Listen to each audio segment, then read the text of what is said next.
ഒരുപാട് ക്രിയേറ്റേഴ്സിൻ്റെ ഒരു സംശയമാണ്, നമ്മൾ യൂട്യൂബിൽ അപ്ലോഡ് ചെയ്തൊരു വീഡിയോയുടെ ലിങ്ക് ആ സമയത്ത് മറ്റൊരാൾക്ക് ഷെയർ ചെയ്ത് കൊടുക്കാമോ എന്നുള്ളത്. ഇനി യൂട്യൂബേഴ്സിന് സബ്സ്ക്രൈബ് കൗണ്ട് കുറവായിരിക്കും, അപ്പോൾ അവരുടെ ആ ഒരു ആദ്യ സമയത്ത് വ്യൂസ് വരുന്നതിന് വേണ്ടിയിട്ട് ലിങ്ക് ഷെയർ ചെയ്ത് കൊടുക്കാറുണ്ട്. പക്ഷേ പലർക്കും ഇത് എങ്ങനെ നമ്മുടെ ചാനലിനെ എഫക്റ്റ് ചെയ്യും എന്നുള്ളതിനെക്കുറിച്ച് വ്യക്തമായിട്ടുള്ള ധാരണയില്ല. പലരും പലതും കേട്ടിട്ടുണ്ടാകും, ഇത് ലിങ്ക് ഷെയർ ചെയ്യാൻ പാടില്ല എന്ന്, അതല്ലെങ്കിൽ ലിങ്ക് ഷെയർ ചെയ്യാം എന്നുള്ളത്. അപ്പോൾ ഈ ഒരു സബ്ജക്റ്റിനെ കുറിച്ചാണ് ഇന്നത്തെ ഒരു വീഡിയോയിൽ നമ്മൾ ചർച്ച ചെയ്യുന്നത്. അപ്പോൾ ആ ഒരു വീഡിയോയിലോട്ട് പോകുന്നതിന് മുന്നേ, നിങ്ങളൊരു ക്രിയേറ്റർ ആണെങ്കിൽ, യൂട്യൂബിലൂടെ വരുമാനം നേടാൻ ആഗ്രഹിക്കുന്നുണ്ടെങ്കിൽ, നിങ്ങൾ ഈ ഒരു ചാനൽ ഇതുവരെ സബ്സ്ക്രൈബ് ചെയ്തിട്ടില്ല എങ്കിൽ സബ്സ്ക്രൈബ് ചെയ്തോളൂ. മാത്രമല്ല ആ ഒരു ബെൽ ബട്ടൺ കൂടി അമർത്തിക്കോളൂ. അപ്പോൾ നമ്മൾ പറഞ്ഞു വന്നത്, നമ്മുടെ ഒരു വീഡിയോയുടെ ലിങ്ക് ഷെയർ ചെയ്യാമോ എന്നുള്ളതിനെ കുറിച്ചാണ്. അപ്പോൾ ഇതിനൊരു ഒറ്റ വാക്കിൽ യെസ് അല്ലെങ്കിൽ അതിന് നോ എന്നുള്ളൊരു മറുപടി പറയാൻ കഴിയില്ല എന്നുള്ളതാണ് ആദ്യത്തെ പോയിന്റ്. പക്ഷേ നിങ്ങൾക്ക് ഡിസൈഡ് ചെയ്യാൻ കഴിയും, നിങ്ങളുടെ ചാനലിനെ അത് എങ്ങനെ എഫക്റ്റ് ചെയ്യും എന്നുള്ളത് നിങ്ങൾക്കാണ് മനസ്സിലാക്കാൻ കഴിയുക. കാരണം നിങ്ങളാണ് ആ ഒരു ലിങ്ക് ഷെയർ ചെയ്യുന്നത്. അത് ഏതൊരു അവസ്ഥയിലാണ് അല്ലെങ്കിൽ എന്തുദ്ദേശത്തിലാണ് നിങ്ങൾ ഷെയർ ചെയ്യുന്നത് എന്നുള്ളത് നിങ്ങൾ ആദ്യം മനസ്സിലാക്കുക. ഇപ്പോൾ നമ്മളൊരു വീഡിയോയുടെ ലിങ്ക്, ഇപ്പോൾ ഞാൻ എൻ്റെ ഒരു വീഡിയോയുടെ ലിങ്ക് ഒരാൾ ചോദിച്ചു, ഇന്ന സബ്ജക്റ്റിനെ കുറിച്ച് നിങ്ങൾ വീഡിയോ ചെയ്തിട്ടുണ്ടോ എന്ന് ചോദിക്കുമ്പോൾ ഞാൻ അത് ലിങ്ക് ഷെയർ ചെയ്യും.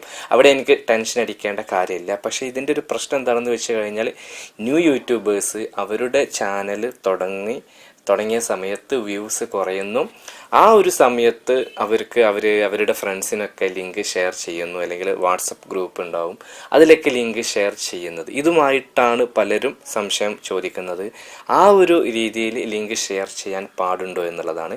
അതിനൊരൊറ്റ പോയിന്റ് നിങ്ങൾ മനസ്സിലാക്കിയാൽ മതി. ആ ഒരു പോയിന്റ് നിങ്ങൾക്ക് മനസ്സിലാക്കി കഴിഞ്ഞാൽ നിങ്ങളുടെ വീഡിയോ ലിങ്ക് ഷെയർ ചെയ്യണോ, അല്ലെങ്കിൽ ആ വ്യക്തിക്ക് അല്ലെങ്കിൽ ആ ഗ്രൂപ്പിലേക്ക് ഷെയർ ചെയ്യണോ വേണ്ടയോ എന്നുള്ളത് നിങ്ങൾക്ക് തീരുമാനിക്കാൻ കഴിയും. അപ്പോൾ നിങ്ങളൊരു ഗെയിമിംഗ് ചാനൽ ചെയ്യുന്നൊരു ക്രിയേറ്ററാണ്, നിങ്ങളുടെ യൂട്യൂബ് ചാനൽ തുടങ്ങി വ്യൂസ് ഒന്നും വരുന്നില്ല. അപ്പോൾ നമ്മൾ എന്ത് ചെയ്യും, ആ ഒരു വീഡിയോയുടെ ലിങ്ക് ഷെയർ ചെയ്ത് നമ്മുടെ ഫ്രണ്ട്സിനൊക്കെ അയച്ചു കൊടുക്കും. അപ്പോൾ ഇങ്ങനെ ഫ്രണ്ട്സിന് അയച്ചു കൊടുക്കുമ്പോൾ ഗെയിമിംഗ് ഇഷ്ടപ്പെടുന്ന ഒരാളാണോ എന്നുള്ളത് നമ്മൾ നോക്കണം. അപ്പോൾ ഒരു ഗെയിമിങ്ങിനോട് താല്പര്യമില്ലാത്ത, വേറെ ഏതെങ്കിലുമൊക്കെ ടേസ്റ്റുള്ളൊരു ഫ്രണ്ടാണ്, പക്ഷേ നമ്മുടെ ചാനലാണെന്ന് പറഞ്ഞ് ലിങ്ക് ഷെയർ ചെയ്ത് കൊടുക്കുമ്പോൾ അവർക്ക് ഒരുപക്ഷെ അവർ കാണും, കുറച്ച് നേരം കാണും, പക്ഷേ എന്നിട്ട് നല്ല വീഡിയോ ആണെന്നൊക്കെ കമൻ്റൊക്കെ ചിലപ്പം ഇട്ടേക്കാം. പക്ഷെ പിന്നീട് നമ്മൾ ചെയ്യുന്നൊരു വീഡിയോക്ക് ഈ ഒരു പോസിറ്റീവ് റെസ്പോൺസ് ഉണ്ടാകണമെന്നില്ല. പോസിറ്റീവ് റെസ്പോൺസ് എന്ന് പറയുമ്പോൾ അവർ എത്ര സമയം കണ്ടു എന്ന് കൂടി നമ്മൾ മനസ്സിലാക്കണം. അപ്പോൾ ഞാൻ ഗെയിമിംഗ് എന്ന് പറയുമ്പോൾ നിങ്ങളുടെ ചാനൽ ഏത് ടൈപ്പ് കണ്ടൻറ്റാണ് ചെയ്യുന്നത് എന്ന് നിങ്ങൾക്കറിയാമല്ലോ. അപ്പോൾ നിങ്ങളുടെ ഫ്രണ്ട്സിന് അല്ലെങ്കിൽ ഫാമിലീസിനൊക്കെ അയക്കുമ്പോൾ അവർ കാണുമോ ഇല്ലയോ എന്നുള്ളത് നിങ്ങൾക്ക് മനസ്സിലാക്കാൻ കഴിയും. അതുമാത്രമല്ല, ഒരു 1-2 ആളുകൾക്ക് അയച്ചു കൊടുത്തിട്ട് അത് നമ്മുടെ ചാനലിനെ എഫക്റ്റ് ചെയ്യുന്നതല്ല ഇത്. ഇതുപോലെയുള്ള ഒരുപാട് ക്ലിക്കുകൾ അല്ലെങ്കിൽ ഒരുപാട് വ്യൂസ് ഈ രീതിയിൽ വരുമ്പോൾ നമ്മുടെ ചാനലിനെ അത് നെഗറ്റീവായിട്ട് ബാധിക്കും. നമ്മളൊരു വാട്സപ്പ് ഗ്രൂപ്പിലൊക്കെ നമ്മൾ ലിങ്ക് ഷെയർ ചെയ്ത് കൊടുക്കുമ്പോൾ നമ്മുടെ വീഡിയോയുമായിട്ട് യാതൊരു കണക്ഷൻ ഇല്ലാത്ത, താല്പര്യമില്ലാത്ത ഒരു ഗ്രൂപ്പിലേക്കാണ് അത് പോകുന്നതെങ്കിൽ അവർ ഒരിക്കലും അതിൽ ക്ലിക്ക് ചെയ്ത് നോക്കിക്കഴിഞ്ഞാൽ പോലും എത്ര സമയം കാണുന്നു എന്നുള്ളത് വളരെ ഇമ്പോർട്ടൻ്റ് ആണ്. അതുകൊണ്ട് തന്നെ ആ ഒരു പോയിന്റ് ആലോചിച്ചുകൊണ്ടായിരിക്കും ലിങ്ക് ഷെയർ ചെയ്യരുത് എന്നുള്ളത് പലരും പറയുന്നത്. എന്നാൽ നിങ്ങളുടെ വീഡിയോക്ക് അനുസരിച്ചിട്ടുള്ള വ്യൂവറാണ്, ഓഡിയൻസ് ആണ്, അത് കാണുമെന്നുള്ളൊരു ഉറപ്പുണ്ടെങ്കിൽ നിങ്ങൾക്ക് ലിങ്ക് ഷെയർ ചെയ്യാം എന്നുള്ളതാണ് അതിൻ്റെ ഒരു മറുപുറം. അപ്പോൾ നമ്മുടെ ഒരു വീഡിയോയുടെ ലിങ്ക് ഷെയർ ചെയ്യാൻ പാടുണ്ടോ, അല്ലെങ്കിൽ അത് യൂട്യൂബിൽ അത് പാടില്ല എന്നുള്ളതാണോ എന്ന് ചോദിച്ചു കഴിഞ്ഞാൽ, യൂട്യൂബിൽ ലിങ്ക് ഷെയർ ചെയ്യാനുള്ള ഓപ്ഷൻ ഓൾറെഡി നമുക്ക് നൽകിയിട്ടുണ്ട്. അതുകൊണ്ട് നമുക്ക് ലിങ്ക് ഷെയർ ചെയ്യാം. പക്ഷേ തെറ്റായ ഓഡിയൻസിലേക്ക് നമ്മുടെ വീഡിയോ നമ്മൾ ലിങ്ക് ഷെയർ ചെയ്യുമ്പോൾ, എസ്പെഷ്യലി നമ്മുടെ ചാനലിൻ്റെ ഒരു സ്റ്റാർട്ടിങ്ങിൽ നമ്മൾ അങ്ങനെ വ്യൂസ് നേടിയെടുക്കാൻ ശ്രമിക്കുമ്പോൾ അത് നമ്മുടെ ചാനലിന് നെഗറ്റീവായിട്ട് വന്നേക്കാം. കാരണം നമുക്ക് ക്ലിക്ക് വന്നാലും വ്യൂസ് കുറവായിരിക്കും. കമൻ്റൊക്കെ ജസ്റ്റ് നമ്മളെ സന്തോഷിപ്പിക്കാൻ, നമ്മളോടുള്ള ഒരു പേഴ്സണൽ റിലേഷൻ കൊണ്ട് കമൻ്റ് ഇടുന്നതായിരിക്കാം.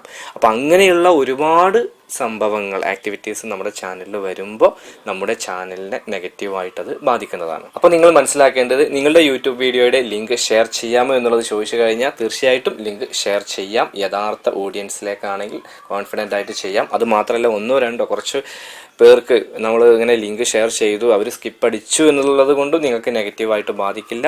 പക്ഷേ നിങ്ങൾ സബ് ഫോർ സബ്, അതുപോലെ വാട്സപ്പ് ഗ്രൂപ്പൊക്കെ ക്രിയേറ്റ് ചെയ്ത് വ്യൂസ് ഇങ്ങനെ പരസ്പരം കണ്ട് കൂട്ടാൻ ശ്രമിക്കുമ്പോൾ അത് പിന്നീട് നിങ്ങളുടെ ചാനലിനെ നെഗറ്റീവായിട്ട് ബാധിക്കാം. നിങ്ങൾക്ക് വരുന്ന സബ്ബിൽ കൂടുതലായിട്ടും ഈ രീതിയിൽ സബ് ഫോർ സബ് നിങ്ങളുടെ ചാനലുമായിട്ട് ഇഷ്ടപ്പെടാത്ത ആളുകളാണെങ്കിൽ പിന്നെ നിങ്ങളുടെ ചാനലിൻ്റെ ഗ്രോത്ത് കുറച്ച് ബുദ്ധിമുട്ടായിരിക്കും. കാരണം നിങ്ങൾക്ക് അത്യാവശ്യം സബ്സ്ക്രൈബ് കൗണ്ടൊക്കെ ഉണ്ടായിരിക്കും. ഇപ്പോൾ പലരുടെയും യൂട്യൂബ് ചാനലിൽ നമ്മൾ കാണുന്നതാണ്, നല്ല സബ്സ്ക്രൈബ് കൗണ്ട് ഉണ്ടായിരിക്കും, പക്ഷെ അവരിടുന്ന വീഡിയോക്ക് വ്യൂസ് ഉണ്ടായിരിക്കുന്നില്ല. അപ്പോൾ നമ്മൾ ആ സബ് വന്ന വഴി നമ്മൾ ചെക്ക് ചെയ്യുമ്പോഴാണ് അവരുടെ മിസ്റ്റേക്ക് നമുക്ക് കണ്ടെത്താൻ കഴിയുന്നത്. അതുകൊണ്ട് തന്നെ ഇനി നിങ്ങൾക്ക് നിങ്ങളുടെ യൂട്യൂബ് വീഡിയോയുടെ ലിങ്ക് ധൈര്യമായിട്ട് ഷെയർ ചെയ്യാം. അപ്പോൾ ഈ ഒരു വീഡിയോ നിങ്ങൾക്ക് ഉപകാരപ്പെട്ടു എന്ന് കരുതുന്നു. അങ്ങനെ ഉപകാരപ്പെട്ടുവെങ്കിൽ തീർച്ചയായിട്ടും ലൈക്ക് ചെയ്യുക. നിങ്ങളുടെ അഭിപ്രായങ്ങളും നിർദ്ദേശങ്ങളൊക്കെ താഴെ കമൻറ്റ് ബോക്സിൽ രേഖപ്പെടുത്തുക. മാത്രമല്ല, നിങ്ങൾ ആദ്യമായിട്ടാണ് ഈ ചാനൽ കാണുന്നതെങ്കിൽ ചാനൽ ഒന്ന് സബ്സ്ക്രൈബ് ചെയ്യുക, കൂടാതെ ബെൽ ബട്ടണും കൂടി അമർത്തുക. അപ്പോൾ മറ്റൊരു യൂസ്ഫുൾ ആയിട്ടുള്ള യൂട്യൂബ് ടിപ്സുമായിട്ട് നമുക്ക് വീണ്ടും കാണാം. അതുവരെ ബൈ.